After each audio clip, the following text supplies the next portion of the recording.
Hey friends, Brian Hudson here, and this is Pathfinders, a hiking podcast. Today we're talking about the power of accountability hiking groups, small purpose-driven pods that turn good intentions into trail miles, fitness, and fun. If you've missed hikes because life got busy, plateaued in your training, or wanted a safer, more focused way to explore, this episode is your trailhead. I'll define what these groups are and how they differ from casual social hikes or giant clubs, then walk you through finding one or launching your own in 7 days. We'll cover smart progression, inclusive group norms, safety systems, low-stress logistics, and tools that make everything click. By the end, you'll have a copy and send invite, a 4-week plan, and the confidence to start. Lace up, sip some water, and let's get moving together.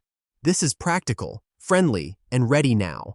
Promise. An accountability hiking group is a small crew, usually 2 to 5 people, built around showing up, progressing together, and keeping each other safe.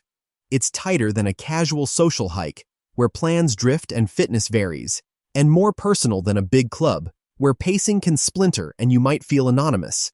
Think training pod with heart, clear purpose, regular cadence, and shared responsibility. The structure is simple but deliberate. Set meet times, agreed routes, and post-hike check-ins. Because the group is small, you can tailor distance, elevation, and learning to everyone's needs. The big benefits stack quickly: consistency that turns into habit, progressive fitness without burnout, safety through shared awareness, real-time skill sharing, motivation you can feel, and a deeper connection to nature because logistics fade into the background and presence comes forward. Every single week. Consistency is the superpower. When 3 people expect you at 7:30 a.m., excuses shrink and momentum grows. That rhythm turns scattered outings into a reliable practice, which turns weekend warriors into durable hikers. With consistency, progression becomes simple math. For example, your pod could add 0.5 to 1 mile per week, stack 300 to 500 feet of elevation, or carry 2 to 4 more pounds in your pack. Small increases create big capacity without wrecking your knees or lungs. Keep most hikes at conversational effort and reserve a short benchmark climb for a controlled push. Log distance, elevation, terrain, moving time, and rate of perceived exertion 1 to 10. You will want to note sleep, fueling, and any hotspots. After 4 weeks, you'll see objective change. You'll start to see steadier breathing, faster recovery, smoother footwork, and subjective wins like confidence and calm that carry into daily life. That's progress you can trust. Everywhere and always. Another important thing to consider is that safety multiplies in a pod. You gain extra eyes on signs, weather, and wildlife. Hands for first aid, navigation and communication redundancy. Plan together using Gaia GPS or CalTopo, load GPX tracks, and print a small map as a backup. At the trailhead, do a quiet check-in. Who's the sweep? Who has first aid, extra water treatment, and a second light if it becomes dark? Confirm a checkout text and read the National Weather Service forecast discussion. Skill sharing flows naturally in a pod. One person teaches efficient pole use, another demos blister care. Someone else explains reading a topo and choosing safe creek crossings. The net effect is calmer hiking and better decisions under stress. That calm atmosphere creates space to notice light, seasons, and soundscapes. Your connection to nature grows because uncertainty shrinks. You hike farther, smarter, and happier, together, on every trip. Who does this help, you may ask? Beginners start to build base mileage, trail literacy, and confidence fast. 4 Saturdays of 3 to 5 miles transform posture, breathing, and footwork.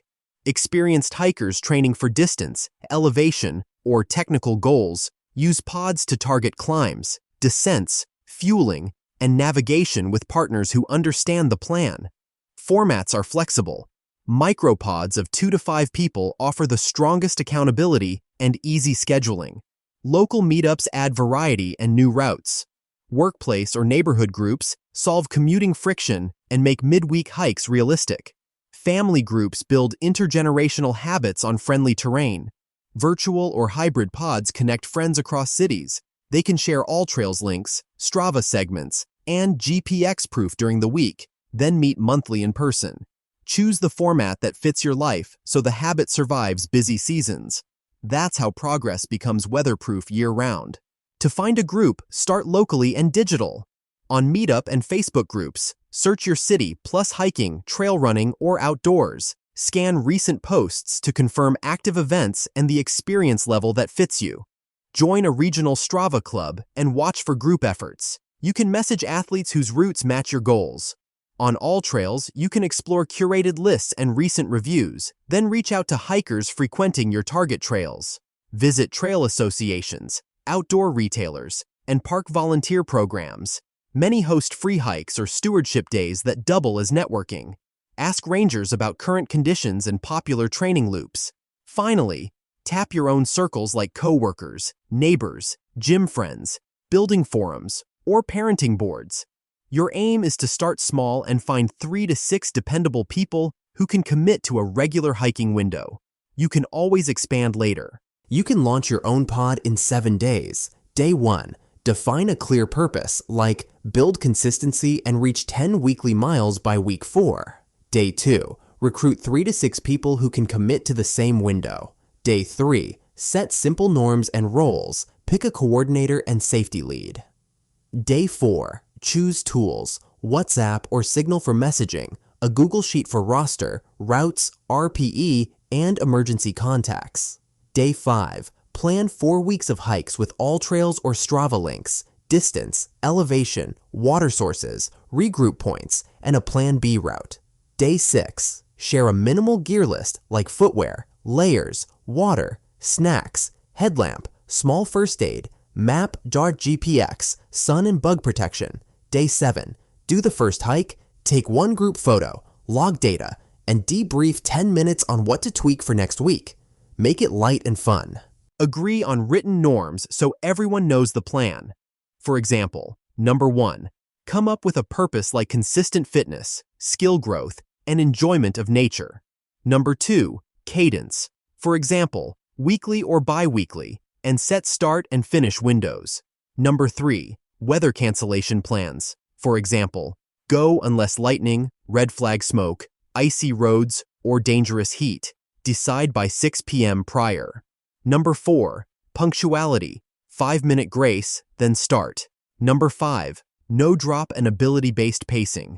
Conversational pace. Regroup at landmarks. Faster hikers do hill repeats. Number 6. Leave no trace. Stay on trail. Yield properly. Quiet zones. Pack out micro-trash. Number 7. Create roles. Coordinator posts routes. Safety lead carries backup light and extra map and first aid. Navigator downloads GPX, and then the sweep closes the group. Finally, number 8. Communication. WhatsApp thread for logistics, plus a post-hike photo and RPE number. Make it sure to make it inclusive. Offer pace tiers and carpool options. Run a newcomer orientation, and keep a simple code of conduct with a conflict resolution path. Set SMART goals. Specific, measurable, achievable, relevant, time-bound. Here's an example. Hike 5 miles with 800 feet by week 4. Use a 4-week progression. Weeks 1-3 increase distance or elevation, 10 to 20% weekly. Week 4 consolidates at 60-80% load. Rotate cycles, distance, climbing, then pack weight or technical terrain. Accountability tactics make it stick. Monday check-ins, Thursday RSVPs, a shared Google Sheet log, buddy pairings for midweek mobility or stairs, and post-hike photos plus RPE and moving time. Treat route photos or GPX uploads as gentle proof. Keep logistics clean, confirm permits, cap headcount to trail sensitivity, define carpool plans, note water sources, track current trail conditions, and set go-no-go triggers for smoke, lightning, high creek crossings, or storms, and a plan B. Write it down, share it, and add a commitment contract like bringing post-hike coffee if you are a no-show. Measure progress you can feel. Log RPE each hike, and every 2 weeks repeat a benchmark hill. Look for steadier breathing. If you use a watch, compare heart rate at the same pace or notice faster recovery. You always want to celebrate milestones, like first 5-miler, first 1,000-foot day. To keep costs low, you can borrow or rent essentials, use used gear swaps, share maps and park passes within rules, and train on stairs, hills, or walks midweek. Remember that stewardship matters. Adopt a leave no trace accountability plan. Pack out micro trash and schedule trail maintenance day. Handle challenges with norms, RSVPs to reduce no-shows, pace tiers, and easy weeks, and seasonal start time shifts. Here's an actionable tip for you to consider today. Copy and send. Hey, I'm starting a 4-week Saturday morning hiking pod to build consistency and fitness. Pace will be conversational with a no-drop policy. Week 1 is 3-4 miles on an easy local trail. We'll use WhatsApp for check-ins and post a quick photo after each hike. Want in? Okay, listeners, that's a wrap for today on Pathfinders. We have defined accountability hiking groups and why they beat casual plans and crowded clubs.